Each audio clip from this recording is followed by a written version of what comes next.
What's up, City Sports Network? I'm back here with free agent linebacker, Mr. Julian Johnson. Julian, how you doing tonight, man? Hey, how you doing? Glad to I'm be doing on. great. Really Thank you for excited having to me. have you on. So get right into it. Currently I like to say the fall time is the off season for most guys. Kind of an opportunity to recuperate, get back to daily life. How has your off season been so far? Um, it's uh, well, my mentality there is no off season. For sure. That's a good attitude to have, definitely. So currently, you're a free agent, you're assessing your next opportunity. There's a ton of leagues, Indoor Football League, National Arena League, CIF, LFA, ELF. When you search for your next opportunity, what are some things you're looking for? Well, it's a really good question. My goal is to be in the NFL one day, but and my agent happens to be the mother of a former NFL player. Actually, as a matter of fact, she also is the wife, a former or ex-wife of one too. So she had a son and an ex-husband that played too. So when I was coming out of college and I met my connections and stuff like that, I just that's how I eventually made my way to her or ended up meeting her. And yeah, she had me work out for some XFL teams this past summer. She is close with a CFL agent that she's negotiating with. She's talking to her USFL people, so she's getting me out there to get me to where I want to be, if that makes sense, if that answers your question. That's a really, really good opportunity you have. Nowadays, a lot of agents, they're in it for the wrong reasons. So, how important to you is having a good agent? Yes, she's really good. For sure. I appreciate So, her. kind of going on my next question here, going back to your college career or even high school, were you a multi sport athlete in high school or college?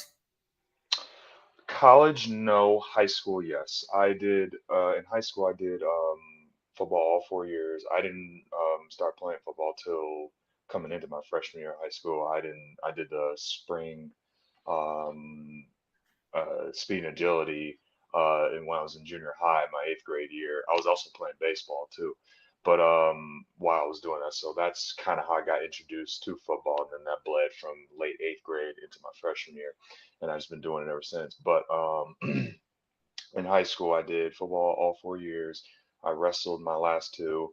You didn't notice a scar next to my left eye.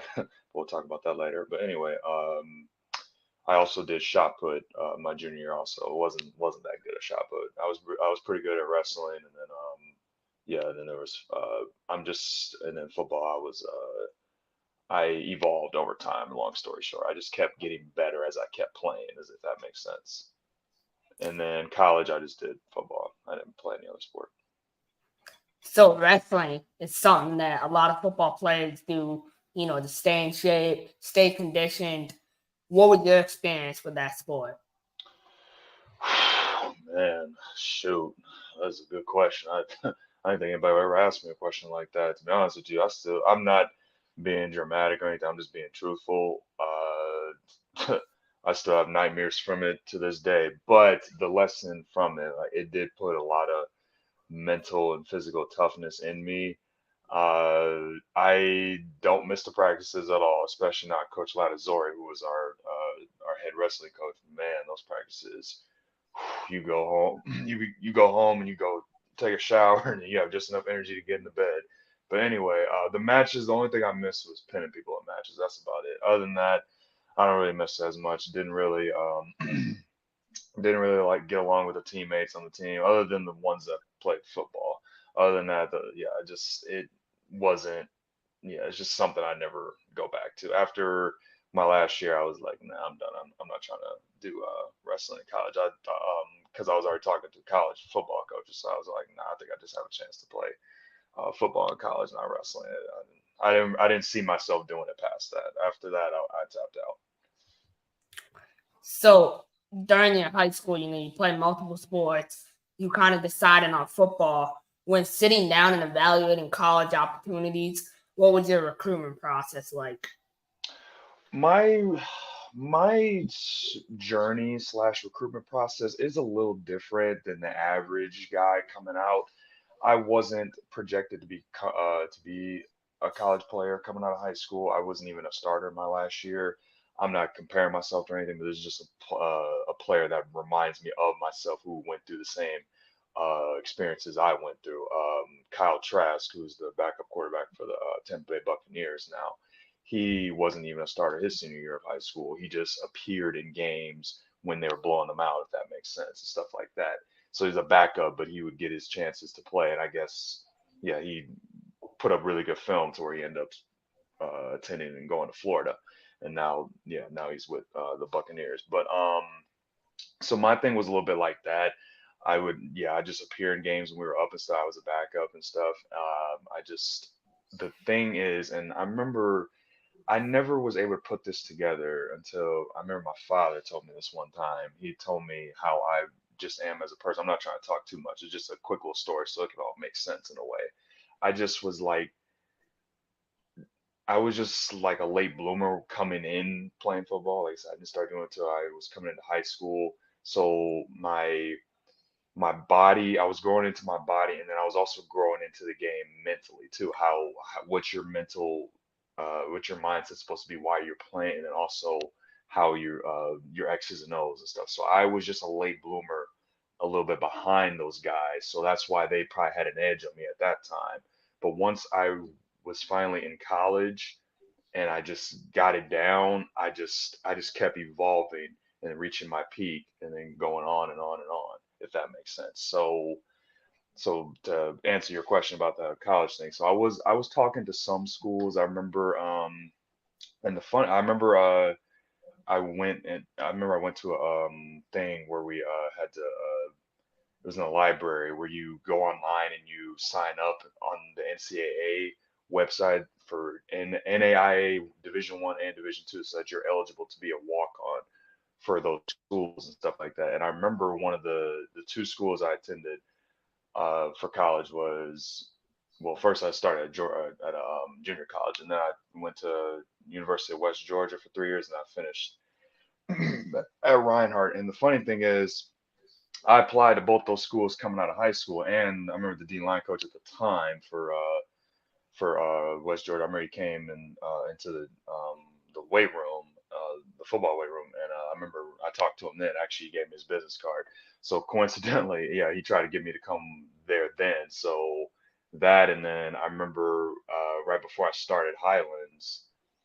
about to start Highlands for college, I remember Reinhardt called me and brought me in for a workout to work out with them then. And then lo and behold, a couple years later, I ended up actually going to those schools and stuff. So it was just a big coincidence how I ended up going to those schools. So I was talking to schools. It just wasn't the come home to my family. All right, we want to recruit you, get your scholarship, walk right into that. My story was a little bit different because I went through a lot of trials and tribulations during my time at West and definitely at Reinhardt. It's headache story, but if you ask me and stuff, we can I break that down to you too. But yeah, but that's kind of how my college journey went, if that makes sense.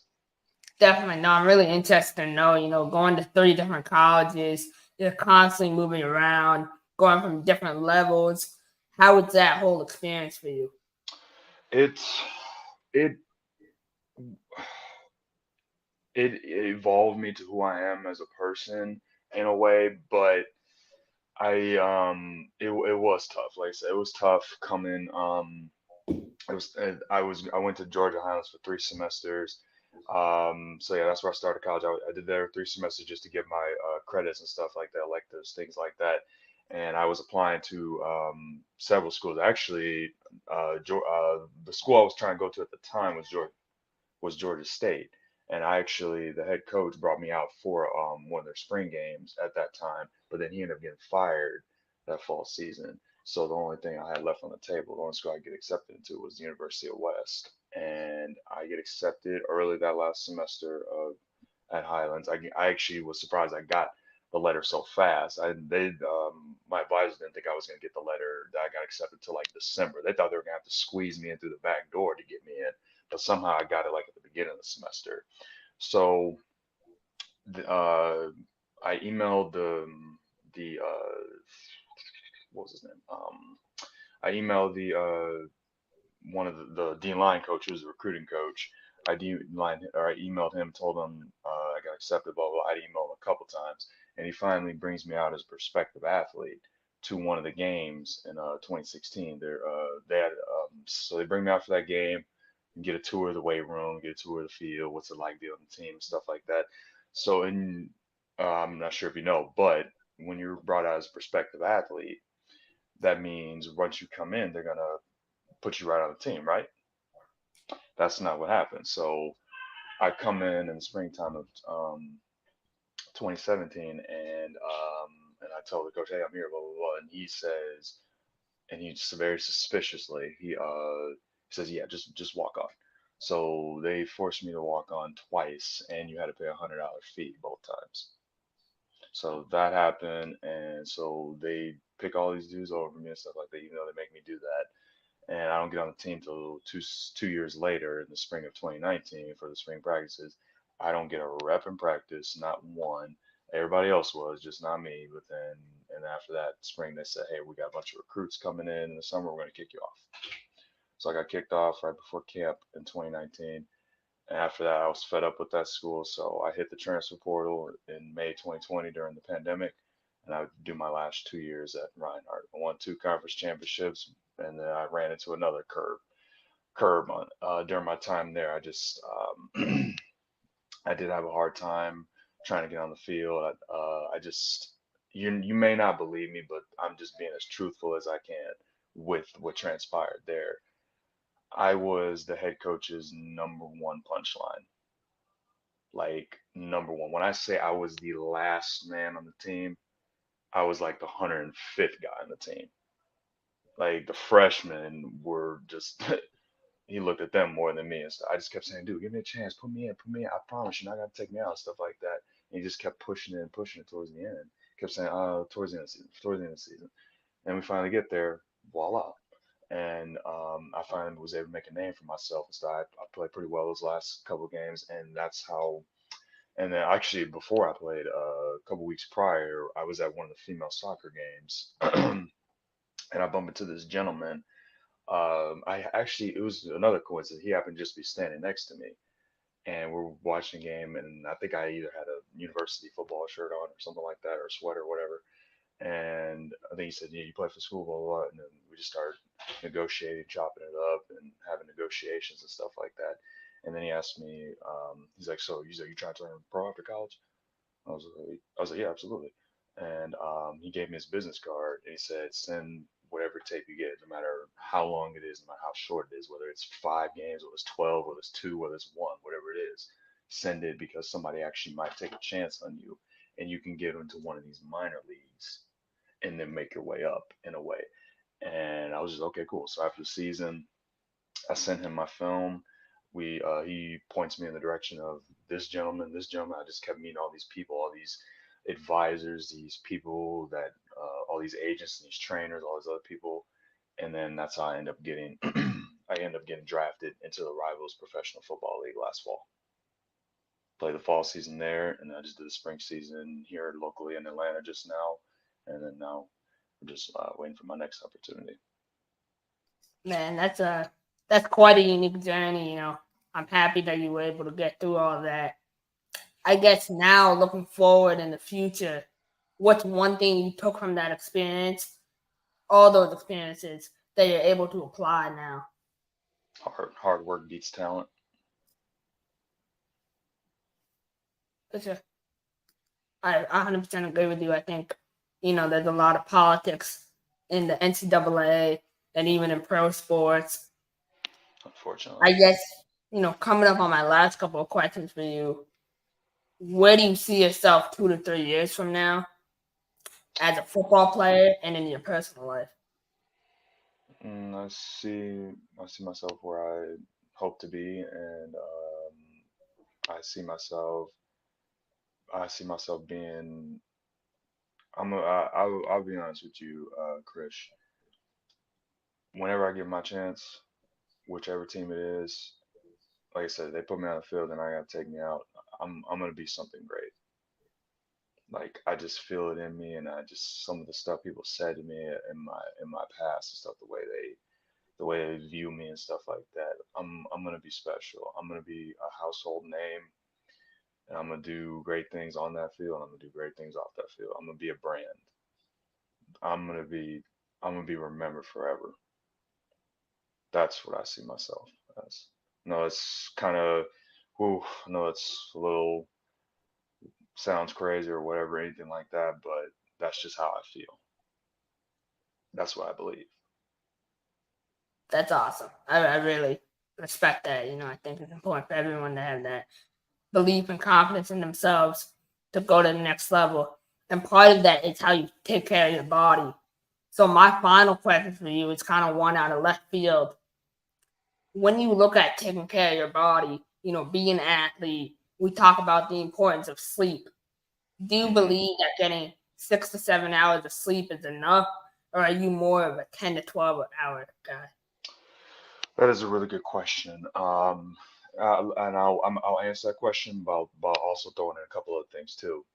The first thing, I'm glad you brought up how do you take care of your body question. Me, my mentality that I learned from another great, your body is your temple. It is your temple.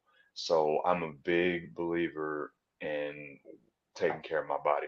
Anyone that knows me, you you see whenever anyone talks to either my agent, my friends, whatever the case may be, they know I am all in on taking care of my body. My hydration. I'm making sure I stretch every single night before I go to sleep. As a matter of fact, after I get off this phone with you, I'm gonna get ready to stretch so I can go to bed because I gotta get up at 5 to go to my training session before I go to work. So yeah, I'm a busy guy too. So yeah, I make sure I get my rest. I make sure I get my training. I'm very consistent with my thing while working a full-time job with my mom or living with my mom and my siblings and stuff to take care of our home and stuff like that. So yes, my body is my temple. Like I said, my hydration. I have a pretty well balanced diet for the most part, and take my vitamins, all that good stuff. So I'm very big on taking care of my body. I average probably around 7 hours of sleep, but that is temporary until I am where I need to be and stuff like that. Then I'll be able to sleep a little longer if that makes sense. But I'm very big on getting my rest. I was told that's the best way you can recover your body is sleep. I love that answer.